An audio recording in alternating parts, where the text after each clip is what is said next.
ಪೋಷಕಾಂಶಗಳ ಆಗರ ಈ ಬಾಳೆ. ಬೆಳೆ ನಿರ್ವಹಣೆ ಸುಲಭ, ಖಚಿತ ಆದಾಯ. 1 ಎಕರೆಯಲ್ಲಿ ಜವಾರಿ ರಾಜಾಪುರ ಬಾಳೆ ಬೆಳೆದು ಲಕ್ಷ ಗಳಿಸಿ. ಇದು ಕೃಷಿ ಖಜಾನೆ. ನಾನು ಶ್ವೇತಾ. ತೋಟಗಾರಿಕೆ ಬೆಳೆಗಳಲ್ಲಿ ಬಾಳೆ ಒಂದು ಪ್ರಮುಖವಾದ ಬೆಳೆ. 1-2 ಎಕರೆಯಲ್ಲಿ ಬಾಳೆ ಬೆಳೆದು ಲಕ್ಷ ಆದಾಯ ಗಳಿಸಬಹುದು. ಉತ್ತರ ಕರ್ನಾಟಕದಲ್ಲಿ ಜವಾರಿ ತಳಿಯ ರಾಜಾಪುರ ಬಾಳೆ ಬೆಳೆದು ಹೆಚ್ಚಿನ ಲಾಭ ಗಳಿಸಬಹುದು. ರಾಜಾಪುರ ಬಾಳೆ ಬೆಳೆಯ ಕೃಷಿಯ ಬಗ್ಗೆ ಇಂದು ಸಂಪೂರ್ಣವಾದ ಮಾಹಿತಿ ತಿಳಿಯೋಣ.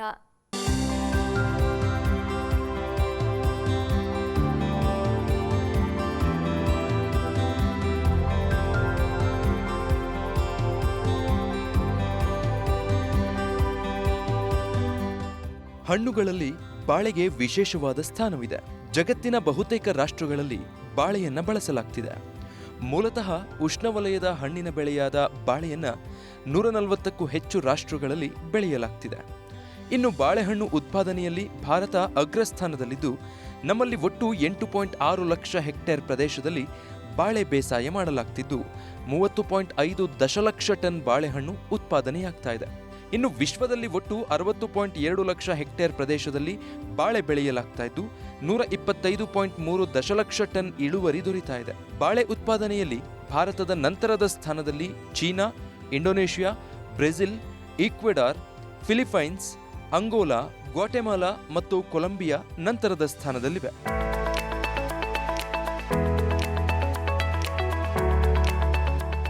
ಭಾರತದಲ್ಲಿ ಆಂಧ್ರಪ್ರದೇಶ ಬಾಳೆ ಬೇಸಾಯದಲ್ಲಿ ಅಗ್ರಸ್ಥಾನದಲ್ಲಿದ್ದು 2021-22ನೇ ಸಾಲಿನಲ್ಲಿ ಆಂಧ್ರಪ್ರದೇಶದಲ್ಲಿ 58 ಲಕ್ಷ ಟನ್ ಬಾಳೆ ಉತ್ಪಾದನೆಯಾಗಿದೆ.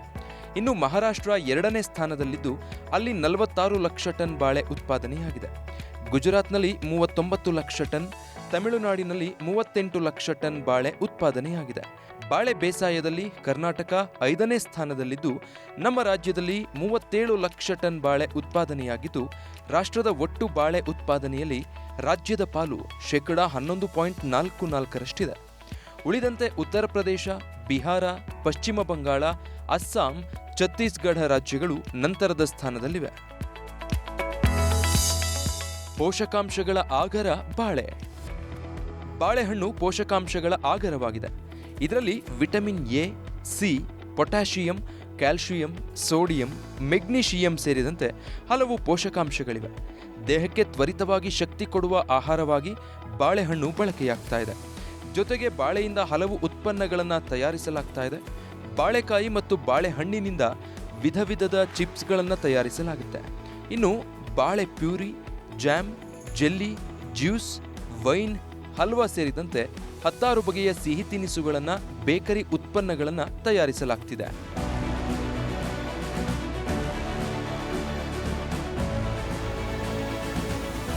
ಬಾಳೆಹಣ್ಣಿನ ಜೊತೆಯಲ್ಲೇ ಬಾಳೆ ಹೂವು, ಬಾಳೆ ಎಲೆ, ಬಾಳೆ ದಿಂಡು, ಬಾಳೆ ಸಿಪ್ಪೆಯನ್ನು ಸಮರ್ಪಕವಾಗಿ ಬಳಸಿಕೊಳ್ಳಲಾಗ್ತಾ ಇದೆ. ಬಾಳೆ ಹೂವು ಮತ್ತೆ ಬಾಳೆ ದಿಂಡಿನ ಕೆಲವೊಂದು ಭಾಗವನ್ನು ಆಹಾರವಾಗಿ ಬಳಸಲಾಗ್ತಾ ಇದೆ. ಇನ್ನು ಬಾಳೆ ದಿಂಡು ಮತ್ತು ಬಾಳೆ ಸಿಪ್ಪೆಯಿಂದ ನಾರು ತೆಗೆದು ಅದರಿಂದ ಬ್ಯಾಗ್ಗಳು, ಕರಕುಶಲ ವಸ್ತುಗಳು, ಪೇಪರ್ ಸೇರಿದಂತೆ ಹಲವು ಉತ್ಪನ್ನಗಳನ್ನು ತಯಾರಿಸಲಾಗ್ತಾ ಇದೆ. ಒಟ್ಟಾರೆಯಾಗಿ ಬಾಳೆಹಣ್ಣು ಹಾಗೂ ಬಾಳೆ ಗಿಡದ ಪ್ರತಿಯೊಂದು ಭಾಗವೂ ಉಪಯೋಗಕ್ಕೆ ಬರುತ್ತೆ.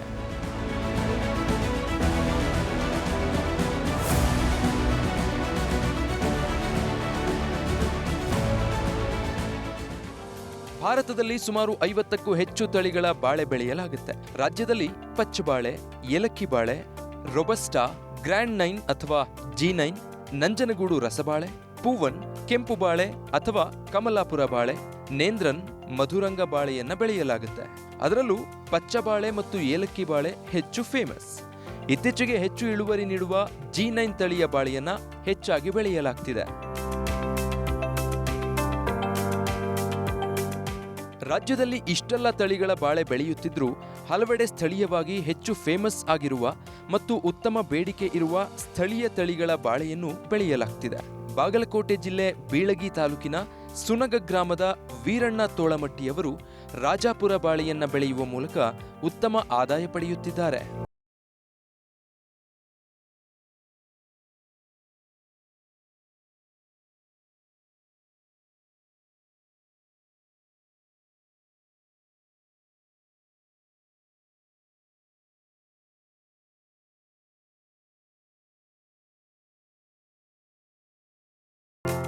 ವೀರಣ್ಣ ಅವರಿಗೆ ಇರೋದು 2.5 ಎಕರೆ ಜಮೀನು. ಮೊದಲೆಲ್ಲ ಅವರು ಮಳೆಯ ಆಶ್ರಯದಲ್ಲಿ ಸಾಂಪ್ರದಾಯಿಕ ಬೆಳೆಗಳಾದ ಜೋಳ, ಸಜ್ಜೆ, ಶೇಂಗಾ, ತೊಗರಿ ಬೆಳೆದಿದ್ರು. 2005ರಲ್ಲಿ ಗಂಗಾ ಕಲ್ಯಾಣ ಯೋಜನೆಯಲ್ಲಿ ಕೊಳವೆ ಬಾವಿ ಹಾಕಿಸಿಕೊಂಡ ಬಳಿಕ ಅವರು ಕಬ್ಬು ಬೆಳೆಯೋಕೆ ಪ್ರಾರಂಭಿಸಿದ್ರು. ಆದರೆ ಒಂದೇ ಬೆಳೆ ಬೆಳೆಯೋದ್ರಿಂದ ಭೂಮಿ ಹಾಳಾಗುತ್ತೆ ಎಂದು 2017ರಿಂದ ತೋಟಗಾರಿಕಾ ಬೆಳೆ ಬೆಳೆಯೋಕೆ ಪ್ರಾರಂಭಿಸಿದ್ದು ಬಾಳೆ ಬೆಳೆಯುವ ಮೂಲಕ ಉತ್ತಮ ಲಾಭ ಪಡಿತಿದ್ದಾರೆ.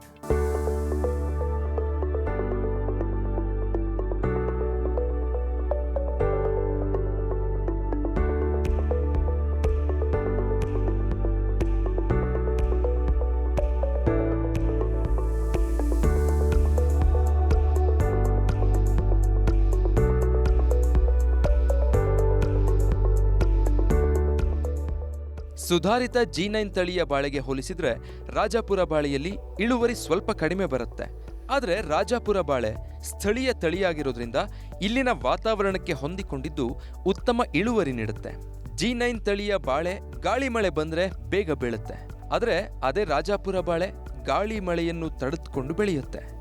ಜೊತೆಗೆ ಇತರೆ ಬಾಳೆ ತಳಿಗಳಿಗೆ ಹೋಲಿಸಿದ್ರೆ ನಿರ್ವಹಣೆ ಸುಲಭ. ಹಾಗಾಗಿ ವೀರಣ್ಣ ಅವರು ಈ ತಳಿಯನ್ನೇ ಆಯ್ಕೆ ಮಾಡಿಕೊಂಡಿದ್ದಾರೆ. ನಾನು ಈಗ ಬಾಳೆ ತಳಿ ಆಯ್ಕೆ ಮಾಡ್ಕೊಂಡಿದ್ದು ಜವಾರಿ ರಾಜಾಪುರಿ ಅಂತೇಳಿ. ಈ ತಳಿನ ಯಾಕೆ ಆಯ್ಕೆ ಮಾಡ್ಕೊಂಡಿದ್ದೆ ಅಂದ್ರೆ ಇದು ಮಳೆ ಗಾಳಿಗೆ ಬೀಳೋದಿಲ್ಲ. ಮಾರುಕಟ್ಟೆಯಲ್ಲಿ ದರ ಹೆಚ್ಚು ಕಡಿಮೆ ಆದ್ರೂ ಒಂದು ನಿರ್ದಿಷ್ಟವಾದ ದರ ಸಿಗುತ್ತೈತಿ. ಆ ಉದ್ದೇಶದಿಂದ ನಾವು ಈ ಜವಾರಿ ರಾಜಾಪುರಿ ಬಾಳೆ ತಳಿ ಆಯ್ಕೆ ಮಾಡ್ಕೊಂಡೇವೆ. ಸಾಮಾನ್ಯವಾಗಿ ರೈತರು G9 ಆಯ್ಕೆ ಮಾಡ್ಕೋತಾರೆ. ಅದು ಒಂದು ರೀತಿಯಿಂದ ಸರಿಯಾದ ಬೆಳೆನ, ಆದರೆ ಅದು ಮಳೆ ಗಾಳಿಗೆ ಬೀಳೋ ಸಾಧ್ಯತೆ ಹೆಚ್ಚಿರೋದ್ರಿಂದ ನಾವು ಮಧ್ಯಮ ತರಗತಿ ರೈತರಾದವರು ಸ್ವಲ್ಪ ನಷ್ಟನ ಅನುಭವಿಸಲಿಕ್ಕೆ ಕಷ್ಟ ಸಾಧ್ಯ ಆಗತ್ತೆ. ಆ ಸಲುವಾಗಿ ನಾವು ಈ ಜವಾರಿ ರಾಜಾಪುರಿ ಗಿಡ್ಡ ತಳಿನ ಆಯ್ಕೆ ಮಾಡ್ಕೊಂಡೆ.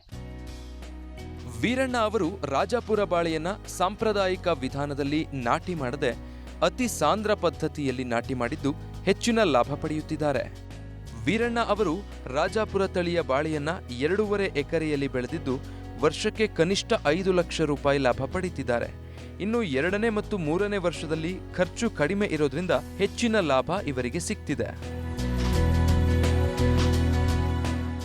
ಮಾರುಕಟ್ಟೆಯಲ್ಲಿ ಯಾವ ಸಮಯದಲ್ಲಿ ಹೆಚ್ಚಿನ ಬೇಡಿಕೆ ಇರುತ್ತೆ ಎಂಬುದನ್ನು ಆಧರಿಸಿ ಬಾಳೆ ನಾಟಿ ಮಾಡಿದ್ರೆ ಹೆಚ್ಚಿನ ಲಾಭ ಪಡಿಬಹುದು.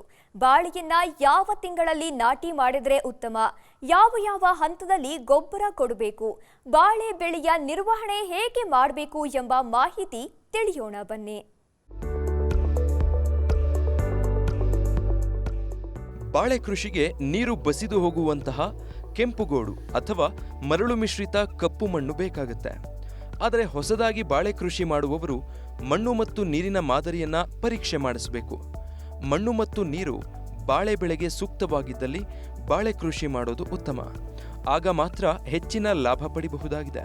ಇನ್ನು ಚಳಿಗಾಲ ಹೊರತುಪಡಿಸಿ ವರ್ಷದ ಯಾವ ಕಾಲದಲ್ಲಾದರೂ ಬಾಳೆ ನಾಟಿ ಮಾಡಬಹುದು. ಆದರೆ ಉತ್ತರ ಕರ್ನಾಟಕದಲ್ಲಿ ಶ್ರಾವಣ ಮಾಸದಲ್ಲಿ ಬಾಳೆಗೆ ಡಿಮ್ಯಾಂಡ್ ಜಾಸ್ತಿ. ಹಾಗಾಗಿ ಆಗಸ್ಟ್ನಲ್ಲಿ ನಾಟಿ ಮಾಡಿದ್ರೆ ಮುಂದಿನ ವರ್ಷ ಆಗಸ್ಟ್ನಲ್ಲೇ ಫಸಲು ಬರುತ್ತೆ. ಆಗ ಉತ್ತಮ ಲಾಭ ಪಡೆಯಬಹುದು. ಹಾಗಾಗಿ ಮಾರ್ಚ್ನಲ್ಲೇ ಭೂಮಿಯನ್ನ ಉಳುಮೆ ಮಾಡಿ ಭೂಮಿಯನ್ನ ಸಿದ್ಧಪಡಿಸಿಕೊಳ್ಬೇಕು. ಬಳಿಕ ಜುಲೈನಿಂದ ಅಕ್ಟೋಬರ್ವರೆಗೂ ನಾಟಿ ಮಾಡಬಹುದು.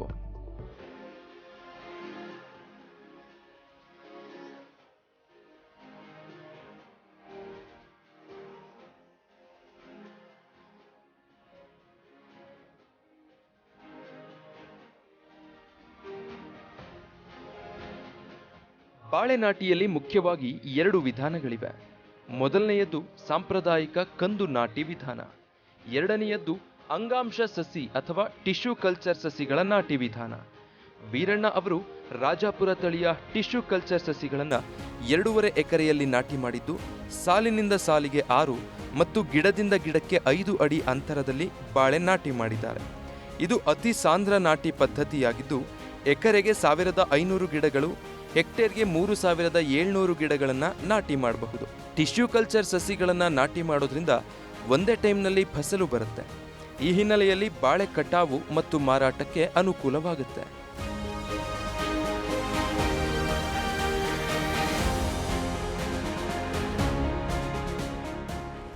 ನಾವು 6-5 ಸೈಜ್ ಮಾಡಿದ ಉದ್ದೇಶ ಏನಂದ್ರೆ 30 ತಿಂಗಳಲ್ಲಿ 3 ಬೆಳೆ ತೆಗಿಬೇಕು ಅನ್ನೋ ಉದ್ದೇಶದಿಂದ 6-5 ಸೈಜ್ ಮಾಡಿವು.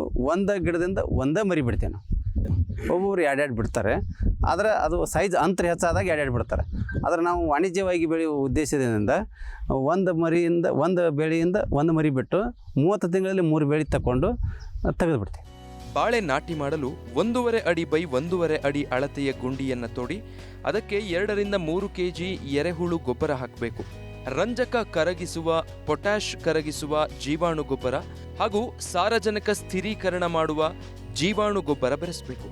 ಜೊತೆಗೆ ಬೇರು ಕೊಳೆ ರೋಗ ತಡೆಯಲು ಸುಡೋಮೊನಾಸ್ ಅನ್ನು ಎರೆಹುಳು ಗೊಬ್ಬರಕ್ಕೆ ಸೇರಿಸಿ ಗುಂಡಿಗೆ ಹಾಕಿ ಬಾಳೆ ಗಿಡವನ್ನು ನಾಟಿ ಮಾಡಬೇಕು.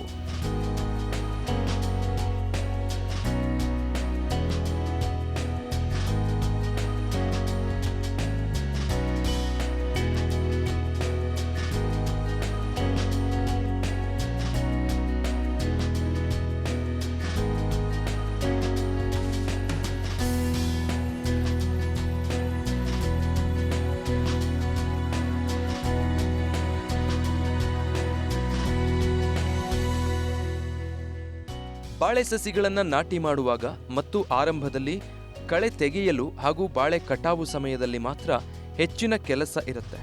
ಉಳಿದಂತೆ ಮನೆಯವರೇ ಸುಲಭವಾಗಿ ಬಾಳೆ ತೋಟವನ್ನು ನಿರ್ವಹಣೆ ಮಾಡಿಕೊಳ್ಳಬಹುದು. 2ನೇ ಮತ್ತು 3ನೇ ವರ್ಷದ ಬೆಳೆಯ ನಿರ್ವಹಣೆ ಇನ್ನಷ್ಟು ಸುಲಭವಿರಲಿದ್ದು ಖರ್ಚು ಸಹ ಕಡಿಮೆಯಾಗುತ್ತೆ.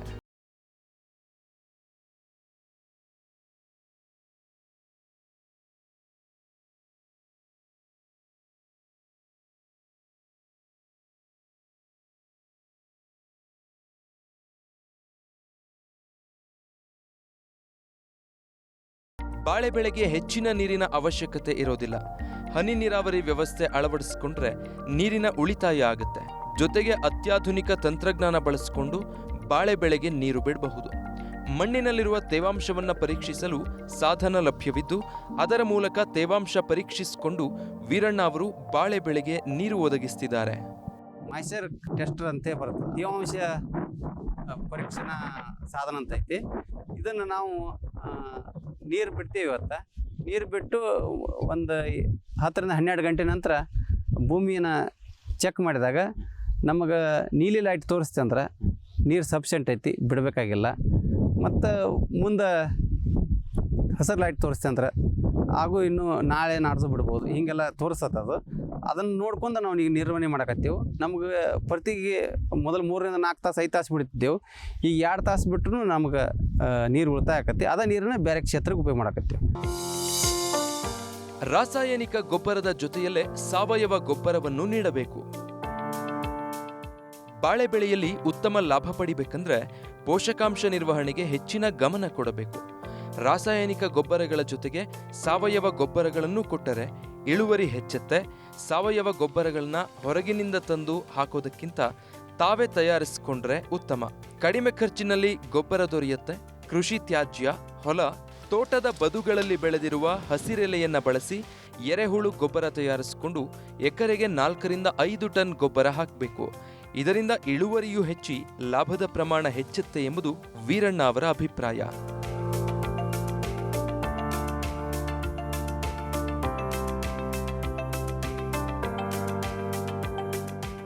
ಸಾವಯವ ಗೊಬ್ಬರದ ಜೊತೆಯಲ್ಲೇ ಶಿಫಾರಸು ಮಾಡಿದ ಪ್ರಮಾಣದಲ್ಲಿ ನಾಟಿ ಮಾಡಿದ 1.5 ತಿಂಗಳ ನಂತರ ಪ್ರತಿ ಗಿಡಕ್ಕೆ 75 ಗ್ರಾಂ ಸಾರಜನಕ, 75 ಗ್ರಾಂ ರಂಜಕ, 25 ಗ್ರಾಂ ಪೊಟ್ಯಾಷ್ ಗೊಬ್ಬರ ಹಾಕಬೇಕು. ಇದರ ಜೊತೆಯಲ್ಲೇ ಲಘು ಪೋಷಕಾಂಶಗಳನ್ನು ಎರೆಹುಳು ಗೊಬ್ಬರದೊಂದಿಗೆ ಸೇರಿಸಿ ಗಿಡಕ್ಕೆ ಹಾಕಬೇಕು. 2.5 ತಿಂಗಳ ನಂತರ ಪ್ರತಿ ಗಿಡಕ್ಕೆ 75 ಗ್ರಾಂ ಸಾರಜನಕ, 75 ಗ್ರಾಂ ರಂಜಕ, 25 ಗ್ರಾಂ ಪೊಟ್ಯಾಷ್ ಗೊಬ್ಬರ ಹಾಕಬೇಕು. ಬಳಿಕ 4-4.5 ತಿಂಗಳಿಗೆ 100 ಗ್ರಾಂ ಸಾರಜನಕ, 100 ಗ್ರಾಂ ರಂಜಕ, 100 ಗ್ರಾಂ ಪೊಟ್ಯಾಷ್ ಹಾಕಬೇಕು. ಆ ಬಳಿಕ ಡ್ರಿಪ್ ಮೂಲಕ ರಾಸಾಯನಿಕ ಗೊಬ್ಬರವನ್ನು ನೀಡಬೇಕು. 1261 ಸುಮಾರು ಒಂದು ಎಕರೆಗೆ ಒಂದು 50 kg ಅಷ್ಟು ಡ್ರಿಪ್ನ ಬಿಡ್ತೀವಿ. ಒಂದು 50 kg ಅಷ್ಟು ಸಾರಜನಕನ ಬಿಡ್ತೀವಿ. ಒಂದು ಎಕರೆಗೆ 0050 ಅಂತೇಳಿ 4 ಬ್ಯಾಗ್ ಅಂದರೆ 1 ಕ್ವಿಂಟಲ್ನಷ್ಟು ಡ್ರಿಪ್ನಲ್ಲಿ ಬಿಟ್ಕೋತ ಹೋಗ್ಯ ಮುಂದೆ. ಆದರೆ ಈಗ ಮೊದಲು 3 ಸರಿ ನಾವು ರಾಸಾಯನಿಕ ಗೊಬ್ಬರ ಕೊಟ್ಟು ಮುಂದಿನ ಒಂದು 7-8 ತಿಂಗಳವರೆಗೂ ಡ್ರಿಪ್ನಲ್ಲಿ ಬಿಟ್ಕೊತ ಹೋಗೋದು.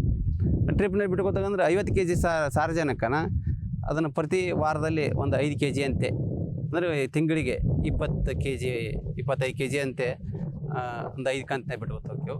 ಅದ್ರ ಜೊತೆಗೆ 1261 ಗೊಬ್ಬರನೂ ಬಿಡ್ತೀವಿ, ಅದ್ರ ಜೊತೆಗೆ ಪೊಟ್ಯಾಷಿಯಂ ಬಿಡ್ತೀವಿ. ಮತ್ತು ಪ್ರತಿ ಎಕರೆಗೆ ಒಂದು 50 kg ಅಷ್ಟು CN ಕ್ಯಾಲ್ಸಿಯಂ ನೈಟ್ರೇಟ್ ಅಂತ ಬರುತ್ತೆ, ಅದನ್ನು ಬಿಡ್ತೀವಿ. ಬಾಳೆ ಬೆಳೆಯಲ್ಲಿ ಉತ್ತಮ ಇಳುವರಿ ಪಡೆಯಬೇಕಂದ್ರೆ ರೋಗ ಮತ್ತು ಕೀಟಗಳ ನಿರ್ವಹಣೆ ಮುಖ್ಯ. ಆ ಮೂಲಕ ಹೆಚ್ಚಿನ ಲಾಭ ಪಡೆಯಬಹುದು.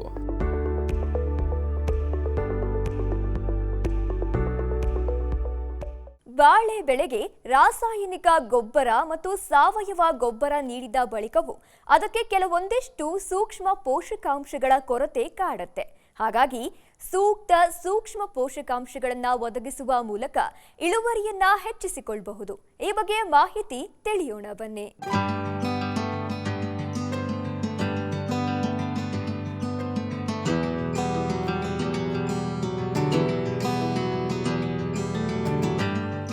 ಸಾಮಾನ್ಯವಾಗಿ ಬಾಳೆಗೆ ಬೇರು ಕೊಳೆ ರೋಗ, ಬಂಜಿ ಟಾಪ್ ಮತ್ತು ಎಲೆ ಚುಕ್ಕೆ ರೋಗ ಬರುತ್ತೆ. ಪ್ರಾರಂಭದಲ್ಲಿ ಬೇರು ಕೊಳೆ ರೋಗ ಬಂದಾಗ ನೀರು ಬಸಿದು ಹೋಗುವಂತೆ ಬಸಿಗಾಲುವೆ ಮಾಡಬೇಕು.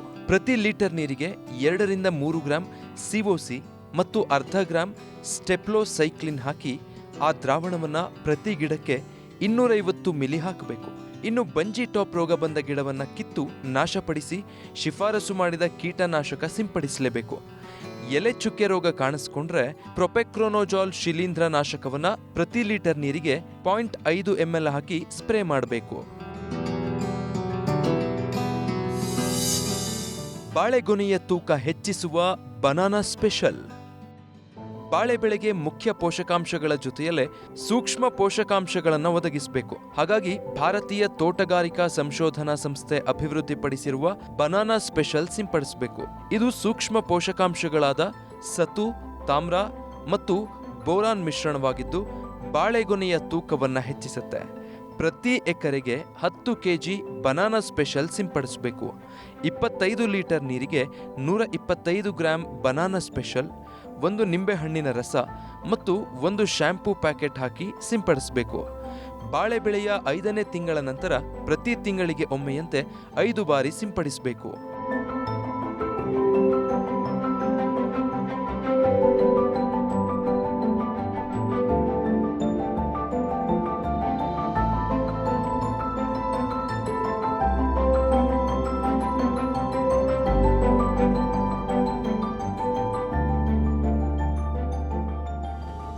ಇನ್ನು ಬಾಳೆಗೊನೆಯಲ್ಲಿ ಸಾಮಾನ್ಯವಾಗಿ ಮೇಲ್ಭಾಗದ ಕಾಯಿಗಳು ದಪ್ಪ ಇರುತ್ತವೆ ಮತ್ತು ಕೊನೆಯಲ್ಲಿರುವ ಕಾಯಿಗಳು ಸಣ್ಣದಾಗಿರುತ್ತವೆ. ಗೊನೆಯ ಕೊನೆಯ ಭಾಗದ ಕಾಯಿಗಳಿಗೆ ಪೋಷಕಾಂಶ ಸರಿಯಾಗಿ ಪೂರೈಕೆಯಾಗದೆ ಅವು ಸಣ್ಣಗಾಗಿರುತ್ತವೆ. ಹಾಗಾಗಿ ಗೊನೆಯಲ್ಲಿ ಗಂಡು ಹೂವನ್ನು ಕತ್ತರಿಸಿದ ಬಳಿಕ 200 ಗ್ರಾಂ ಸಗಣಿ, 7.5 ಗ್ರಾಂ ಯೂರಿಯಾ, 7.5 ಗ್ರಾಂ ಪೊಟ್ಯಾಷನ್ನ 100 ಮಿಲಿ ನೀರಿಗೆ ಸೇರಿಸಿ ಅದನ್ನು ಪ್ಲಾಸ್ಟಿಕ್ ಚೀಲದಲ್ಲಿ ಹಾಕಿ ಪ್ರತಿ ಗೊನೆಯ ತುದಿಗೆ ಕಟ್ಟಬೇಕು. ಈ ವಿಧಾನ ಅನುಸರಿಸಿದ್ರೆ ಗೊನೆಯ ತುದಿಯಲ್ಲಿರುವ ಕಾಯಿಗಳು ಸಹ ದೊಡ್ಡದಾಗಿ ಬೆಳೆದು ಗೊನೆಯ ತೂಕ ಹೆಚ್ಚುತ್ತೆ.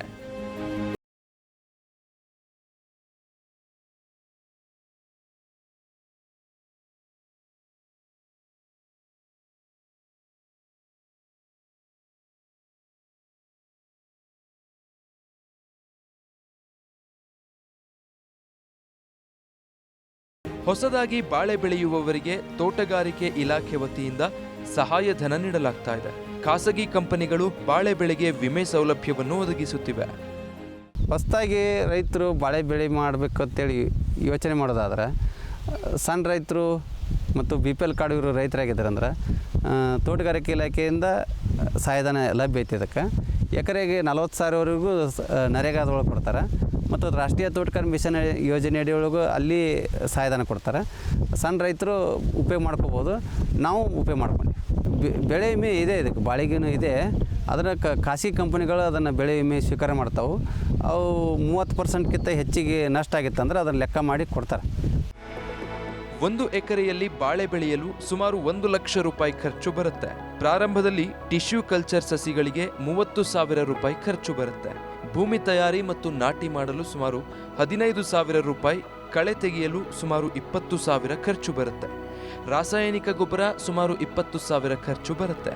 ಕೀಟನಾಶಕಕ್ಕೆ ಸುಮಾರು 10,000 ಖರ್ಚು ಬರುತ್ತೆ. ಸಾವಯವ ಗೊಬ್ಬರವನ್ನ ನಾವೇ ತಯಾರಿಸಿಕೊಂಡು ಬಳಸಿದ್ರೆ ಖರ್ಚಿನಲ್ಲಿ ಉಳಿತಾಯ ಮಾಡಬಹುದು.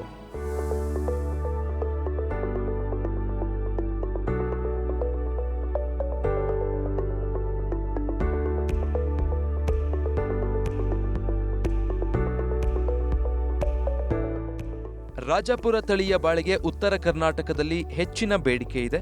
ರಾಜಾಪುರ ತಳಿ ಬೆಳೆಯುವವರು ಬೆಳಗಾವಿ, ಹುಬ್ಬಳ್ಳಿ, ವಿಜಯಪುರ ಮಾರುಕಟ್ಟೆಯಲ್ಲಿ ಮಾರಾಟ ಮಾಡ್ತಾರೆ. ಬಹಳಷ್ಟು ಸಂದರ್ಭದಲ್ಲಿ ಖರೀದಿದಾರರೇ ತೋಟಕ್ಕೆ ಬಂದು ಬಾಳೆ ಖರೀದಿಸ್ತಾರೆ. ರಾಜಾಪುರ ತಳಿಯಲ್ಲಿ ಒಂದು ಗೊನೆ 10 ರಿಂದ 12 ಕೆಜಿ ತೂಕ ಬರುತ್ತೆ. ಈಗ ಮಾರುಕಟ್ಟೆಯಲ್ಲಿ 1 ಕೆಜಿಗೆ 20 ರೂಪಾಯಿ ಬೆಲೆ ಇದೆ. 1 ಎಕರೆಯಲ್ಲಿ 1500 ಗಿಡಗಳನ್ನು ಹಾಕಿದ್ರೂ ಫಸಲು ಬರೋ ವೇಳೆಗೆ 300 ಗಿಡಗಳು ನಾಶವಾಗಿರುತ್ತೆ. ಹಾಗಾಗಿ 1200 ಗಿಡಗಳಲ್ಲಿ ಇಳುವರಿ ಸಿಗುತ್ತೆ. ಹಾಗಾಗಿ ಸುಮಾರು 14 ಟನ್ ಇಳುವರಿ ಸಿಗುತ್ತೆ. ಈಗಿನ ಮಾರುಕಟ್ಟೆಯ ದರದಲ್ಲಿ 2,80,000 ಆದಾಯ ಬರುತ್ತೆ. ಖರ್ಚು ಕಳೆದ್ರೂ ಕನಿಷ್ಠ 2 ಲಕ್ಷ ರೂಪಾಯಿ ಲಾಭ ಬರುತ್ತೆ. ಇನ್ನು 2ನೇ ಮತ್ತು 3ನೇ ವರ್ಷವೂ ಉತ್ತಮ ಆದಾಯ ಬರುತ್ತೆ. ನಾಟಿ ಮಾಡೋದು ಖರ್ಚು ಇರೋದಿಲ್ಲ, ಉಳುಮೆ ಮಾಡೋದು ಖರ್ಚು ಇರೋದಿಲ್ಲ, ಕಳೆ ತೆಗೆದು ಖರ್ಚು ಇರೋದಿಲ್ಲ. ಮರಿ ಕೊಯ್ದು ಅಂತ ಖರ್ಚು ಬರುತ್ತೆ. ಎಕರೆಗೆ ಒಂದು 10,000 ರೂಪಾಯಿ ಮೇಂಟೆನೆನ್ಸ್ ಇರ್ತೈತಿ. ಒಂದು 20,000 ರೂಪಾಯಿ ಗೊಬ್ಬರ ಹಾಕಿದ್ದೇವೆ ಅಂದ್ರೆ ನಮಗೆ ಮೊದಲ ವರ್ಷ ಎಷ್ಟು ಆದಾಯ ಬಂದಿರುತ್ತೆ, 2ನೇ ವರ್ಷವೂ ಇನ್ನೂ ಅದಕ್ಕಿಂತ ಹೆಚ್ಚಿಗೆ ಆದಾಯ ಬರುತ್ತೆ. ಕಾರಣ ಇಷ್ಟ, ಇದರೊಳಗೆ ಇದು ಜವಾರಿ ರಾಜಾಪುರಿ ಒಳಗೆ 1ನೇ ಕಿತ್ತನೂ 2ನೇದ್ದು ತೂಕ ಹೆಚ್ಚು ಬರ್ತದೆ, ಚೆನ್ನಾಗಿ ಲಾಭ ಆಗುತ್ತೆ. ಅದಕ್ಕೆ ರೋಗ ಬಂದ್ರೆ ಕೀಟನಾಶಕಗಳನ್ನು ಬಳಸ್ಬೇಕಾಗತ್ತೆ, ಸ್ವಲ್ಪ ಗೊಬ್ಬರ ಕೊಡಬೇಕಾಗತ್ತೆ ಮತ್ತು ಮರಿ ಕೊಯ್ಯಬೇಕಾಗತ್ತೆ. ಇಷ್ಟು ಬಿಟ್ಟರೆ ಉಳಿಕೆದೇನು ಆರ್ಥಿಕ ಖರ್ಚು ಮಾಡೋ ಹಣಕಾಸಿಂದ ಏನು ಖರ್ಚು ಇರೋದಿಲ್ಲ. ನಮಗೆ 2ನೇ ಬೆಳೆ ಪೂರ ಲಾಭದಾಯಕ. 1ನೇ ಬೆಳೆ ಖರ್ಚು ಹೋಗಿ ಒಂದು ಎಕರೆಗೆ 1 ಲಕ್ಷ ಖರ್ಚು ಹೋದ್ರೂ 1-2 ಲಕ್ಷ ರೂಪಾಯಿ ಉಳಿತೈತಿ. 2ನೇ ಬೆಳೆ ಒಂದು 20,000 ರಿಂದ 30,000 ರೂಪಾಯಿ ಖರ್ಚು ಮಾಡಿದೆ ಅಂದ್ರೆ ನಮಗೆ 2-2.5 ಲಕ್ಷ ರೂಪಾಯಿ ಲಾಭ. ವೀರಣ್ಣ ಅವರು ರಾಜಾಪುರ ತಳಿಯ ಬಾಳೆಯನ್ನ 2.5 ಎಕರೆಯಲ್ಲಿ ಬೆಳೆದಿದ್ದು ವರ್ಷಕ್ಕೆ ಕನಿಷ್ಠ 5 ಲಕ್ಷ ರೂಪಾಯಿ ಲಾಭ ಪಡೆದಿದ್ದಾರೆ. ಇನ್ನು 2ನೇ ಮತ್ತು 3ನೇ ವರ್ಷದಲ್ಲಿ ಖರ್ಚು ಕಡಿಮೆ ಇರೋದ್ರಿಂದ ಹೆಚ್ಚಿನ ಲಾಭ ಇವರಿಗೆ ಸಿಗ್ತಿದೆ.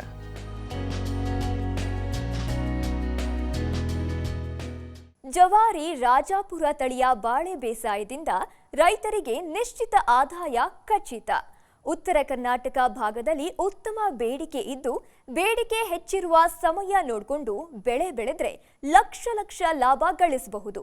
ಇದಾಗಿತ್ತು ಈ ಹೊತ್ತಿನ ವಿಶೇಷ. ಅನುಕ್ಷಣದ ಸುದ್ದಿಗಾಗಿ ನೋಡ್ತಾ ಇರಿ ವಿಸ್ತಾರ ನ್ಯೂಸ್. ಇದು ನಿಖರ ಜನಪರ. ನೀವು ವಿಶೇಷವಾದ ಬೆಳೆ ಬೆಳೆದಿದ್ರೆ, ತಂತ್ರಜ್ಞಾನ ಅಳವಡಿಸಿಕೊಂಡು ಕೃಷಿ ಮಾಡ್ತಾ ಇದ್ರೆ, ಮಾದರಿ ಕೃಷಿಕರಾಗಿದ್ರೆ ವಿಸ್ತಾರ ನ್ಯೂಸ್ ತಂಡವನ್ನು ಸಂಪರ್ಕಿಸಿ ನಿಮ್ಮ ಗೆಲುವಿನ ಗುಟ್ಟನ್ನು ನಮ್ಮ ಜೊತೆ ಹಂಚಿಕೊಳ್ಳಬಹುದು. ವಿಳಾಸ ವಿಸ್ತಾರ ನ್ಯೂಸ್, ನಂಬರ್ 1, 2 ಹಾಗೂ 4ನೇ ಮಹಡಿ, the new Indian express building, 2 ಹಾಗೂ 3ನೇ ಬ್ಲಾಕ್, ಕ್ವೀನ್ಸ್ ರಸ್ತೆ, ಬೆಂಗಳೂರು 560001. Phone number 9606942030. ಇಮೇಲ್ ವಿಳಾಸ program@vistaranews.com.